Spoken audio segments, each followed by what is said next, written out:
Bine v-am găsit, bine v-am regăsit, dragilor din Zodia Pești, oriunde v-ați afla.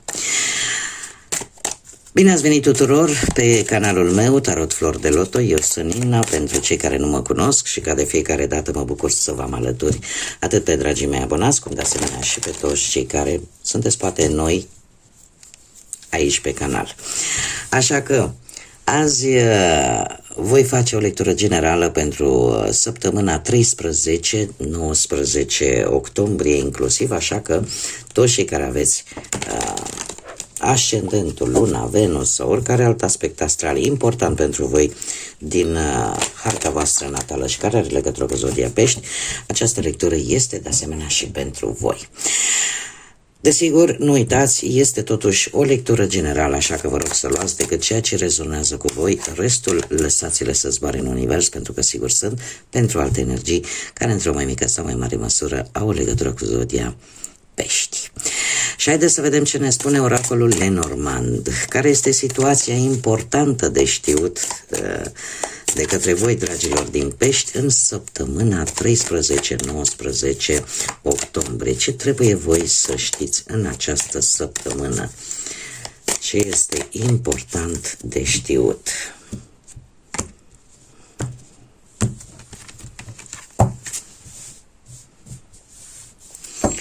Haideți să vedem.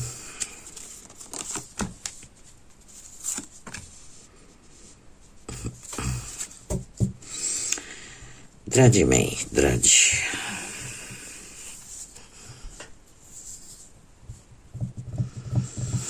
există niște situații, haideți să le luăm așa un pic pe rând, legate de sănătatea unei persoane mai în vârstă, care să vă îngrijoreze,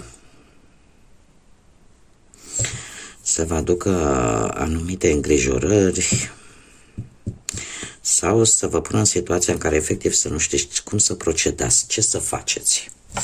Este vorba de o energie, cum am mai spus, mai în vârstă, cineva din familie și are legătură cu sănătatea. Mai avem de asemenea un alt aspect care ne poate vorbi de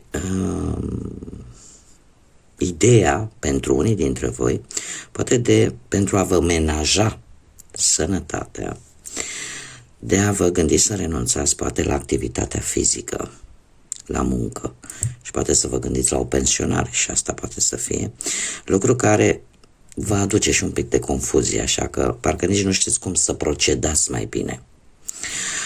Cum de asemenea putem vorbi de situația în care veți acționa cu mai multă înțelepciune în ceea ce privește poate legăturile cu familia voastră de sânge, cu cei apropiați vouă, iar lucrul ăsta poate că sunteți nevoiți să luați anumite decizii care țin de familie și în care voi trebuie să vă mențineți să aveți o gândire cât mai matură, să acționați într-un fel cât mai înțelept, cât mai cu maturitate, pentru că lucrurile nu se văd foarte clar, lucrurile nu sunt, vă aduc o oarece confuzie, vă aduc oarece îndoieli și va trebui să acționați cu foarte să acționați și să gândiți cu foarte multă maturitate, dar în același timp și cu foarte multă înțelepciune. Asta ce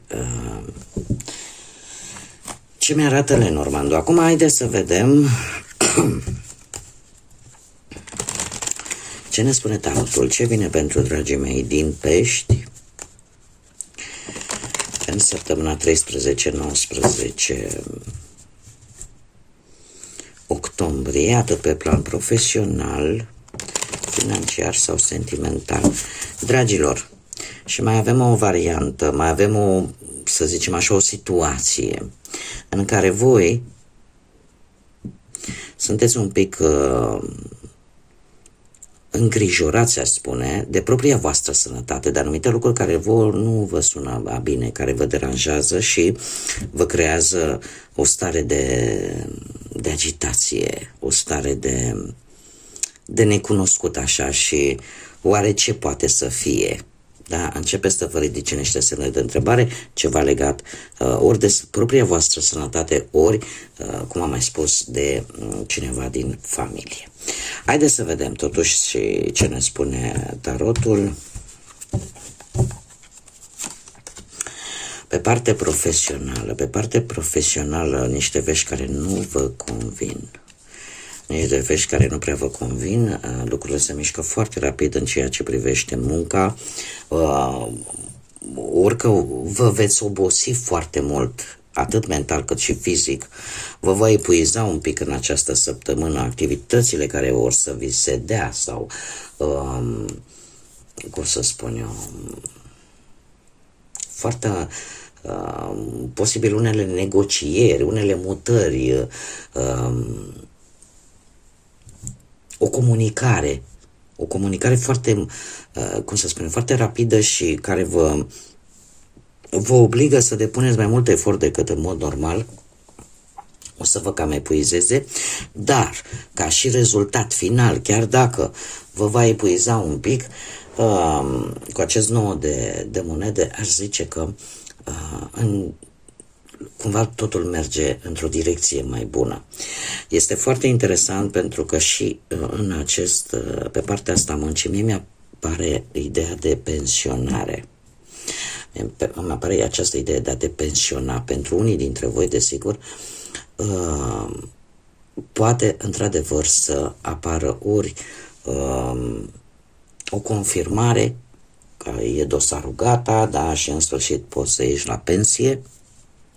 Pentru unii dintre voi, pentru alții poate vorbi de șanse de a avansa, de a crește pe carieră profesională, de a găsi poate un job, de a găsi o șansă foarte bună să găsești un nou loc de muncă, da, și în felul ăsta să vă echilibrați, chiar dacă nu va fi o săptămână ușoară din punctul ăsta de vedere profesional. Haideți să vedem. Știți cum e, că totul e bine când se termină cu bine. O să fiți un pic mai epuizați. Haideți să vedem cu banii. Cu banii avem energii de foc, berbec, leu, săgetător, care pot avea sau nu implicație cu această situație financiară sau, mai ales dacă unii dintre voi poate aveți un ascendent într-o zodie de foc. Ce ne spun aceste cărți? Voi, dragilor, nu știu dacă ați încercat cumva să investiți, ați cheltuit ceva bănuți, ori într-o afacere, ori ați investit, nu știu, poate într-o casă, poate ați investit chiar în voi și aș zice că ați avut așa o ușoară tendință, dacă nu ați investit, ați avut o ușoară tendință de a cheltui. De a cheltui poate pe haine, pe decorațiuni interioare, pe reforme în casă. În general, ați avut tendința asta de a cheltui un pic fără să gândiți. Totuși am un 7 de monede care îmi spune că e momentul să economisiți. Este momentul să începeți oarecum să fiți mai chibzuiți. Să fiți mai chibzuiți și cei care poate ați făcut o investiție, de moment se pare că nu va da rezultate. Sau nu acum, mai trebuie să treacă un pic de timp, ca să zic așa. Încă sunteți în așteptare să vedeți rezultatele investiției voastre. 6 de monede vine cu încercarea de a obține. Încercarea de a obține o anumită sumă de bani în ceva nou sau dintr-o altă direcție, dintr-o altă parte. Voi, există un necesar aici. Aveți nevoie, într-adevăr, de o anumită sumă de bani pe care voi v-ați fi așteptat să o primiți dintr-un anumit loc și cum vedeți că nu aveți șanse să le primiți de acolo, veți putea face chiar și o călătorie pentru a obține această sumă de bani. Este ceva ce e important pentru voi. Haideți să vedem pe partea sentimentală. Pe partea sentimentală, pentru cei care sunteți deja, formați deja un cuplu, o pereche, dragii mei. Avem zodia Gemeni. Va fi nevoie în această săptămână să faceți, ori să fiți dispuși să faceți o schimbare importantă în ceea ce privește relația voastră, ori pur și simplu să fiți dispuși să faceți un compromis important. De ce spun acest lucru? Am un 6 de cupe. E posibil ca cineva din trecutul vostru, cu care posibil să fie avut poate o relație, sau nu e obligatoriu, e posibil să apară cineva din trecut, cineva pe care voi l-ați cunoscut sau ați cunoscut-o foarte bine, de foarte mulți ani. Da? E vorba de trecutul îndepărtat, care brusc apare în viața voastră și care vă poate destabiliza un pic relația.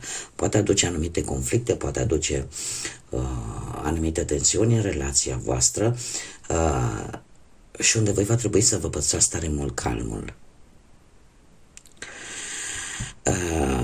Mare atenție cu personajele astea. Într-adevăr, poate să fie vreun fost care să vă strice apele în relația actuală, așa că trebuie să aveți un pic de grijă, dar acest arcan major, îndrăgostiți, îmi vorbește tare mult de,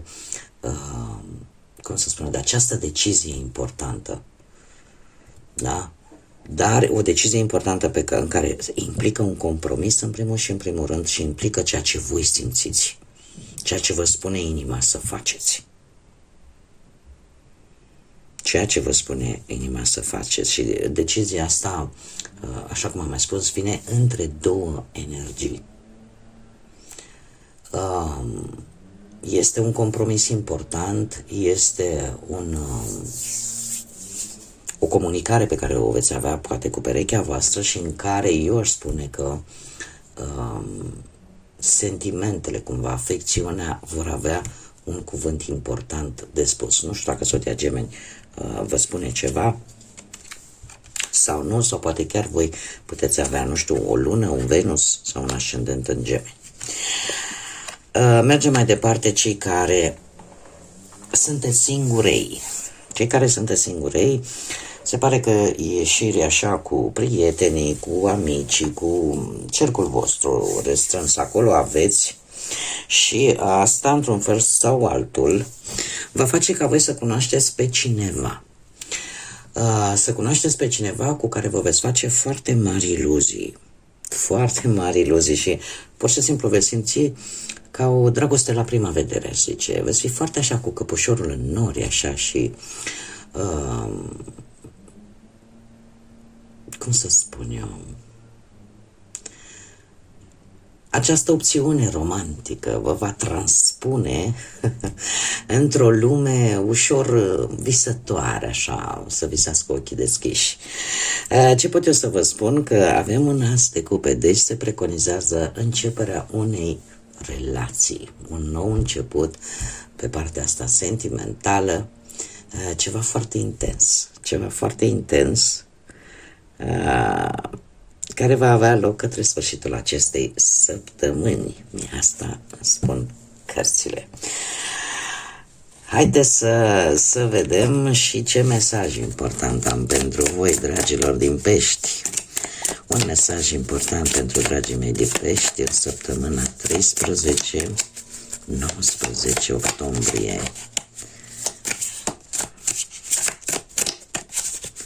Hai să vedem. Mesaj, te rog. Ho.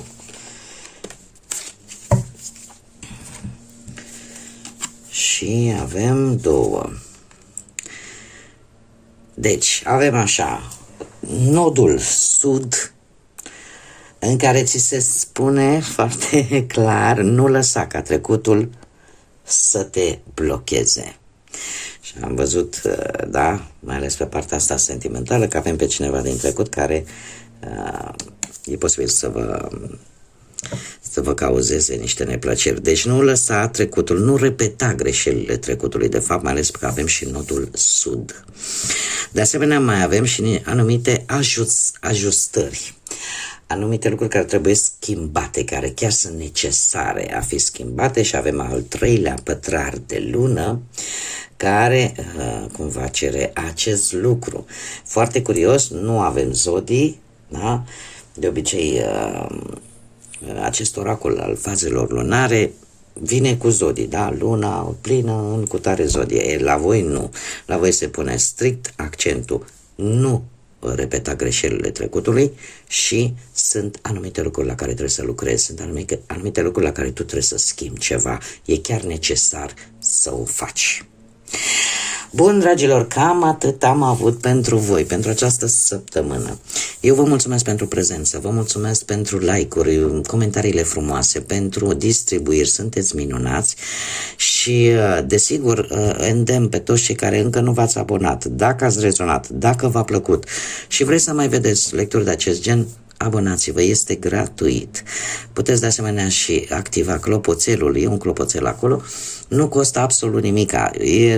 Dacă îl activați, YouTube-ul vă trimite notificări atunci când eu fac publicații noi și în felul ăsta sunteți la zi cu tot ceea ce eu public. De asemenea, eu vă doresc o săptămână cât mai liniștită, dragilor, cât mai înțeleaptă, în primul și în primul rând. Lucrul ăsta să vă ajute să luați deciziile cele mai bune pentru voi, să aveți parte de multă energie pozitivă, de multă căldură în suflete și în gânduri. Iar până data viitoare, când ne vom reîntâlni la o nouă lectură, din partea mea tot binele din lume și, desigur, să fiți iubiți, dragilor.